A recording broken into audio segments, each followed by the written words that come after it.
to get started, here's what we're gonna do. We're gonna run an iChat. It costs $10, we're gonna walk you through it. Second, we're gonna determine our eligibility. We're gonna look at these crimes and we're gonna look at the statute of clean slate and see if we're eligible for that. And then lastly, we're gonna fill out our set-aside conviction applications.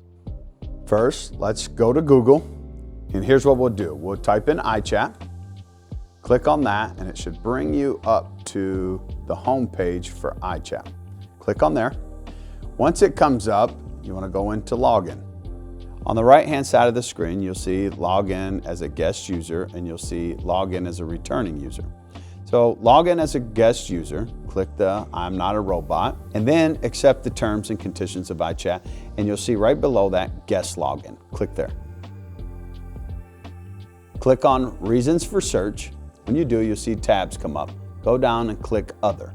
You'll see to the right of that, it says other search description. Type in expungement. Then click in your first name, put your middle initial, your last name, and then below that, put your birth date. Select your race, go to gender,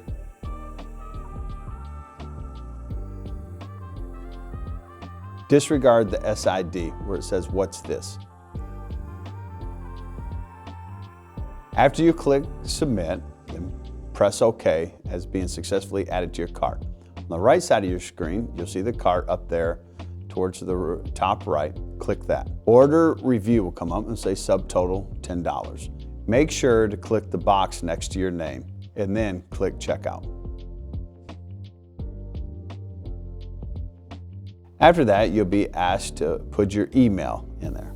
Put your email and the email address and then click continue.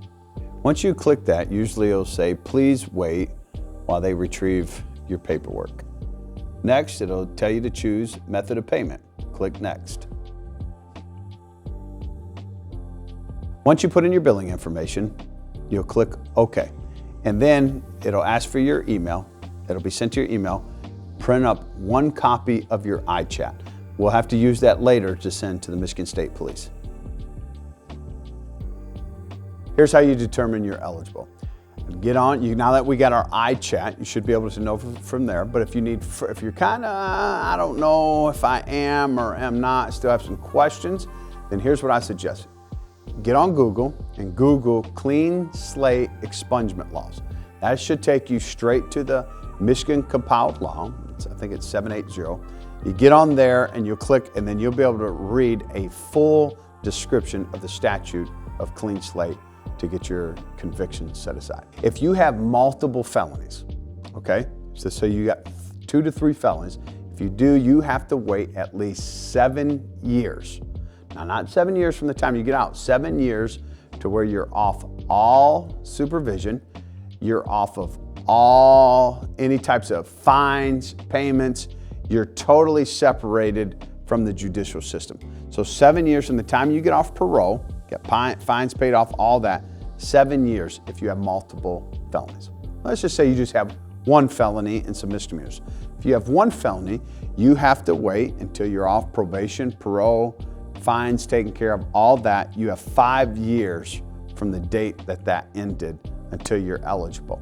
I say, well, Nate, I don't have any felonies. All I have are misdemeanors. That's cool too. Again, once you get off probation, parole, all your fines are paid off, you have 3 years from the time when you ended your relationship with the courts, 3 years until you're eligible and you can file for an expungement hearing. Now that you have your iChat, now that you know you're eligible, the next thing we need to do is print up our set-aside conviction applications. You'll see here on the website where it says set-aside application. Click on there. Now that we have that covered, let's follow along to the next video.